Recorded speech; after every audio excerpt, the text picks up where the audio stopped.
तो सुप्रभात। आज हम पढ़ेंगे पाठ मेरे बचपन के दिन, जो महादेवी वर्मा के द्वारा रचित है। सबसे पहले हम पढ़ेंगे महादेवी वर्मा का जीवन परिचय। महादेवी वर्मा का जन्म 1907 में उत्तर प्रदेश के फर्रुखाबाद जिले में हुआ था। इनकी शिक्षा प्रयाग में हुई थी। एमए करने के बाद प्रयाग महिला विद्यापीठ में इन्होंने प्राचार्य का पदभार संभाला। महादेवी वर्मा छायावाद की एक प्रमुख कवयित्री थी। इनकी साहित्य साधना में एक और आज़ादी के आंदोलन की प्रेरणा है, तो दूसरी ओर भारतीय समाज में स्त्री जीवन की वास्तविक स्थिति का बोध भी होता है। इनके प्रमुख काव्य संग्रह निहार, रश्मि, नीरजा, यामा, दिव्या। इनके प्रमुख काव्य संग्रह निहार, रश्मि, नीरजा, यामा, दीपशिखा है।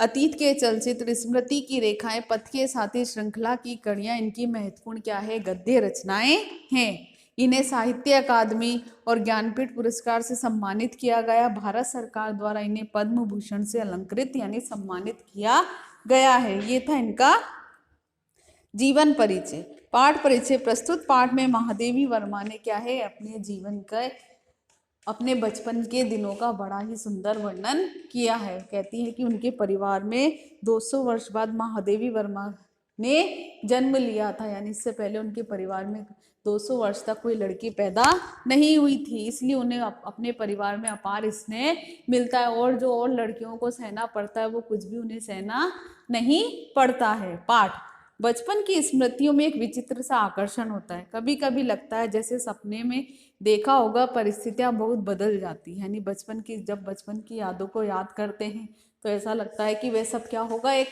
सपना होगा, बल्कि हम उनको याद करके सोचते हैं कि काश हम छोटे ही रहते। जैसे जैसे हम बड़े होते हैं, हमारे जीवन की परिस्थितियां, हमारे जीवन भी क्या होता है? बदलता जाता है।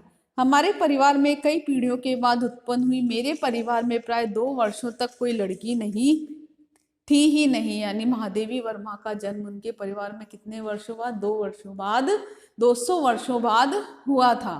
सुना है उससे पहले लड़कियों को पैदा होते ही परमधान बेचते थे। वो कहती है कि ऐसा सुना है कि जब पहले लड़कियां पैदा होती थी तो पैदा होते ही उन्हें क्या कर दिया जाता था? मार दिया जाता था। फिर मेरे बाबा ने बहुत दुर्गा पूजा की, यानी दुर्गा की आराधना की। हमारी कुल देवी दुर्गा थी। मैं उत्पन्न हुई तो मेरी बड़ी खातिर हुई, यानी वो 200 वर्ष बाद उनके परिवार में किसी लड़की का जन्म हुआ। तो कहती है कि मेरे को अपने परिवार में बहुत स्नेह और प्रेम मिला। मुझे वह सब नहीं सहना पड़ा जो अन्य लड़कियों को सहना पड़ता है। यानी जो अन्य लड़कियों को, बहुत सी लड़कियों को क्या है, परिवार में क्या है कि उन्हें कोई आज़ादी नहीं मिलती, उन्हें पढ़ने लिखने नहीं दिया जाता, ना ही कहीं बाहर जाने दिया जाता है। तो कहती है कि ये सब चीज़ें मुझे नहीं सहनी पड़ी।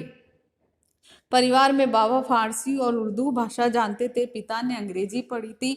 हिंदी का परिवार में कोई भी वातावरण नहीं था। तो यानी कि उनके जो दादाजी थे वो उर्दू और फारसी भाषा जानते थे, उनके पिताजी अंग्रेजी जानते थे। उनके घर में जो हिंदी का वातावरण नहीं था।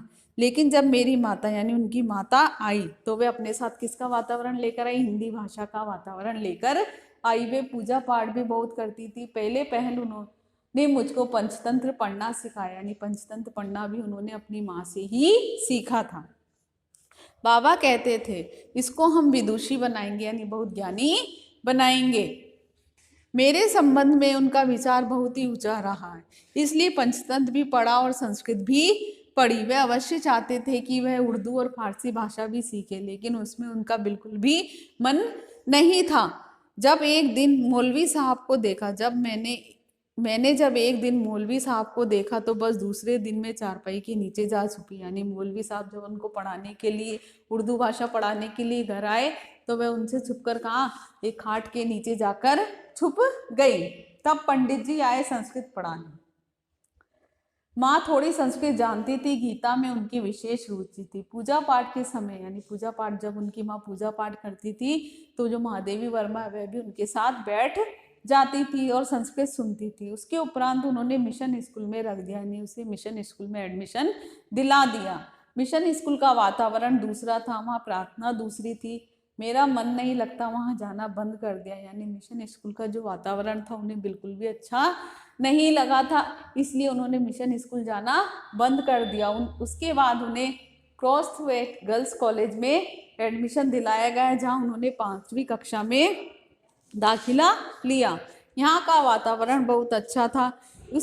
उस वहाँ पर हिंदू लड़कियाँ भी थी और ईसाई लड़कियाँ भी थी। सभी लोग क्या है आपस में मिलजुल कर रहते थे, मेस एक ही थी, सबका खाना एक में ही बनता था। वहाँ छात्रावास के हर कमरे में, छात्रावास यानी हॉस्टल के हर कमरे में 4 लड़कियाँ रहती थी। उनमें पहली साथी सुभद्रा कुमारी मिली, 7वें दर्जे में थी। यानी उनकी सबसे पहली साथी या मित्र कौन बनी? सुभद्रा कुमारी बनी, जो 7वीं कक्षा में पढ़ती थी। वे कविता लिखती थी। मैं भी बचपन से तुक मिलाती आई थी। बचपन में माँ लिखती थी, पद भी गाती थी। जो सुभद्रा कुमारी चौहान थी वो क्या लिखती थी? कविताएं लिखती थी। और कहती है कि वे भी अपनी माँ के साथ, यानी महादेवी वर्मा भी जब उनकी माँ गाती थी और लिखती थी तो वे उनके साथ मिलकर गाती थी। मीरा के पद विशेष रूप से गाती थी। सवेरे जागी कृपा निधान पंछी बन बोले यही सुना जाता था। प्रभाती गाती यानी सुबह के गीत गाती। शाम को मीरा का कोई पद गाती। सुनकर मैंने भी, यानी उन्होंने ब्रज भाषा में लिखना क्या कर दिया था? प्रारंभ कर दिया था। यहाँ आकर यानी हॉस्टल आकर देखा सुभद्रा कुमारी जी जो है खड़ी बोली में लिखती है, तो वह भी वैसा ही लिखने लगी। लेकिन सुभद्रा जी बड़ी थी, प्रतिष्ठित हो चुकी थी, उनसे छिप छिपाकर लिखती थी। एक दिन उन्होंने कहा कि तुम कविता लिखती हो, तो उन्होंने डर के मारे क्या कर दिया? मना कर दिया कि मैं नहीं लिखती हूँ। तो उनके वहाँ डेस्क में जाकर जब क्या करती है, तलाशी लेती है, तो उन्हें कुछ पन्ने, कविता लिखे हुए कुछ पन्ने मिल जाते हैं। तो जब वो पन्ने उनके हाथ में रहते हैं तो महादेवी वर्मा ऐसा महसूस होता है कि जैसे एक अपराधी के समान वो उनके सामने खड़ी है। और सुभद्रा कुमारी जी चौहान उनका हाथ पकड़कर पूरे हॉस्टल में घुमाती और कहती है कि देखो ये क्या लिखती है? कविता लिखती है। फिर इसके बाद उन दोनों में क्या हो जाती है? गहरी मित्रता हो जाती है। क्रॉसवेट के एक पेड़ की डाल की नीचे थी, उस पर डाल पर हम लोग बैठ जाते थे और जब लड़कियां खेलती थी दोनों क्या करती थी? तो बंदी मिलाती थी। उस समय एक पत्रिका निकलती थी, स्त्री दर्पण, उसी में अपनी कविताएं छपने के लिए क्या कर देती थी? भेज देती थी और उनकी कविताएं उसमें छप भी जाती थी। फिर वहाँ से कवि सम्मेलन होने लगे, तो वह दोनों कवि सम्मेलन में भी जाने लगी। उस समय हिंदी भाषा का क्या था? प्रचार प्रसार था। मैं सन 1917 में यहाँ आई थी। उसके उपरांत गांधी जी का सत्याग्रह आरंभ हो गया और आनंद भवन स्वतंत्रता के संघर्ष का जो क्या है? केंद्र बन गया। यानी सभी लोग जो क्रांतिकारी लोग थे वहां आकर इकट्ठा होते थे। जहां तहां हिंदी का प्रचार चलता था, कवि सम्मेलन होते थे, कभी हरियोजी अध्यक्ष, जहां तहां हिंदी का प्रचार चलता था, कवि सम्मेलन होते थे। जब कवि सम्मेलन होते थे तो क्रॉसवेट की मैडम जो है हमको साथ लेकर, यानी मैं उनके साथ उस कवि सम्मेलन में जाती थी और वो कविता सुनाते थे। तो उस कवि सम्मेलन में कभी हरियोजी अध्यक्ष होते, कभी श्रीधर पाठक, कभी रत्नाकर, कभी कोई और होता। हमारा नाम कब पुकारा जाएगा, हमें बस यही बेचैनी रहती थी कि कब हमारा नाम पुकारा जाए, कब हम मंच पर जाए और अपनी कविता सुनाएं। मुझको प्राय प्रथम पुरस्कार मिलता था, 100 से कम पदक नहीं मिले होंगे। एक बार की घटना याद आती है। एक कविता पर उनको इनाम के रूप में क्या मिला था? एक चांदी का कटोरा मिला था, बड़ा नक्काशीदार सुंदर, उस पर बड़ा बहुत ही बारीक काम हो रखा था। उस दिन सुभद्रा नहीं गई थी, यानी सुभद्रा प्राय नहीं जाती थी कवि सम्मेलन में, यानी कवि सम्मेलन में वे नहीं जाती थी। मैंने उनसे आकर कहा, देखो यह मिला है। सुभद्रा ने कहा, ठीक है, अब तुम एक दिन खीर बनाओ और मुझे इस कटोरे में खिलाना। उसी बीच आनंद भवन में बापू आए। हम लोग तब अपने जेब खर्च में से हमेशा एक एक दो दो आने देश के लिए बचाते थे और बापू आते थे तो वे उन्हें पैसे दे देते थे। यानी कि जब आनंद भवन में कौन? गांधी जी आए, तो वो सुभद्रा कुमारी चौहान और महादेवी वर्मा क्या करती थी? उन्हें जो जेब खर्ची मिलती थी उसमें से थोड़े पैसे बचा लेती थी और वह देश के लिए वो पैसे किसको? आनंद भवन में जब गांधी जी आते थे तो वह उन्हें पैसे दे देती थी।